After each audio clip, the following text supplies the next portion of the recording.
మూడవది ఏంటంటే దేహమే దేవాలయం. ఏమిటి దేవాలయము? మరి ఏ దేవుడైతే ఏ గృహంలో ఉన్నాడో ఆ గృహం పేరే కదా దేవాలయము.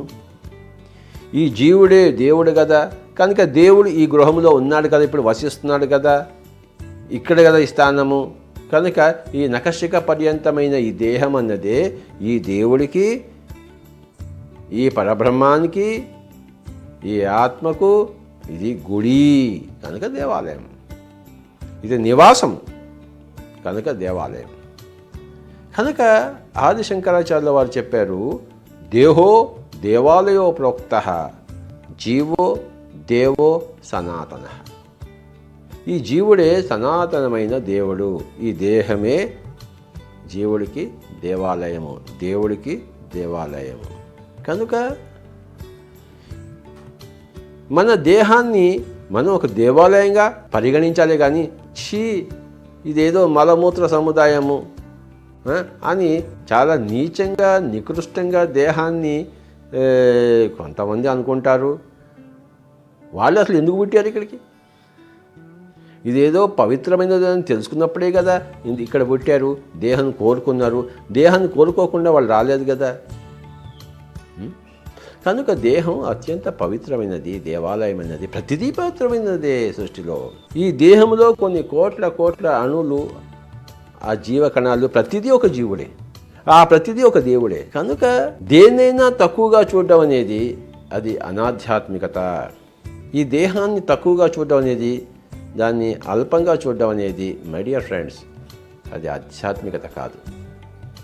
దేహమే పవిత్రమైన దేవాలయం. ఈ జీవుడే దేవుడు.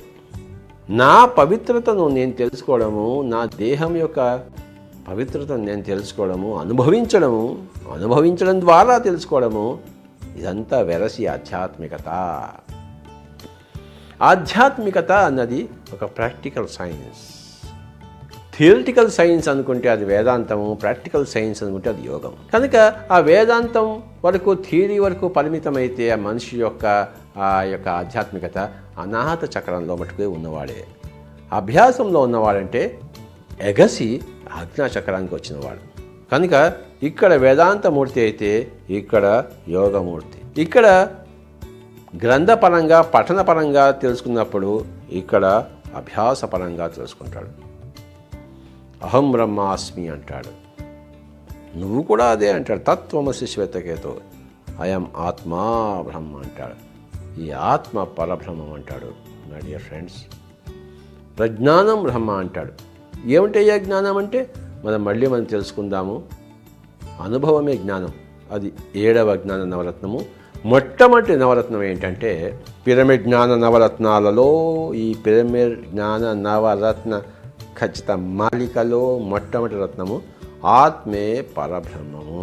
రెండవది ఏంటంటే జీవుడే దేవుడు. మూడవది ఏంటంటే దేహమే దేవాలయం. ఇవన్నీ చిన్నప్పటి పిల్లలకు చెప్పాలి పెద్దవాళ్ళు. అలా చెప్పిన వాళ్ళే పెద్దవాళ్ళు. అంతే కానీ కేవలం నోట్లో అన్నం కుక్కితే వాడు పెద్దవాడేం కాదు. జ్ఞానపరంగా పెద్దవాళ్ళనే పెద్దవాళ్ళు అంటారు. వయసు పరంగా పెద్దవాళ్ళని అదేం పెద్దవాళ్ళు. జ్ఞానపరంగా వృద్ధులు కావాలి. వాళ్ళు సదాచార పరాయణులు. వాళ్ళు అందరినీ సదాచారంలో దింపగలరు. సద్వస్తువును విశదీకరించగలరు. అందరికీ సద్వస్తువును, సజ్ఞానాన్ని పరిచయం చేయగలరు. వాళ్ళే సద్గురువులు. ఏమిటాయి అంటే అందులో మొట్టమొదటిది ఆత్మే పరబ్రహ్మం. రెండవది జీవుడే దేవుడు. చిన్నప్పటి నుంచి మనము పిల్లలకు లెక్కలు నేర్పిస్తాము. ఎలా నేర్పిస్తాము? 2 రెళ్ళ 4, 2 నాలుగుల 8, 2 ఎనిమిదిల 16. A for Apple, B for bat, C for cat అంటుంటాం. అలాగే ఈ ఆధ్యాత్మిక కూడాను ఉగ్గుపాదతోనే చెప్పాలి. ఏ అంటే ఆత్మ, బి అంటే భగవాన్, సి అంటే కాన్షియస్నెస్, డి అంటే దేవ, ఈ అంటే ఎలిమెంటల్స్. కనుక ఈ భాషను నేర్పించాలి. అంటే స్పిరిచువల్ సైన్స్ టెక్నాలజీని, ఆ పదజాలాన్ని నేర్పించాలి. ఆ యొక్క ఆధ్యాత్మిక శాస్త్ర నవరత్నాలను పిల్లలకి చిన్నప్పటి నుంచే బోధపరచాలి. ఏమిటయ్యా అంటే ఆత్మే పరబ్రహ్మము, జీవుడే దేవుడు, దేహమే దేవాలయం. మరి వీటన్నిటినీ మనం అనుభవపూర్వకంగా తెలుసుకోవాలంటే శ్వాస అనే గురువు గారి దగ్గరికి చేరాలి.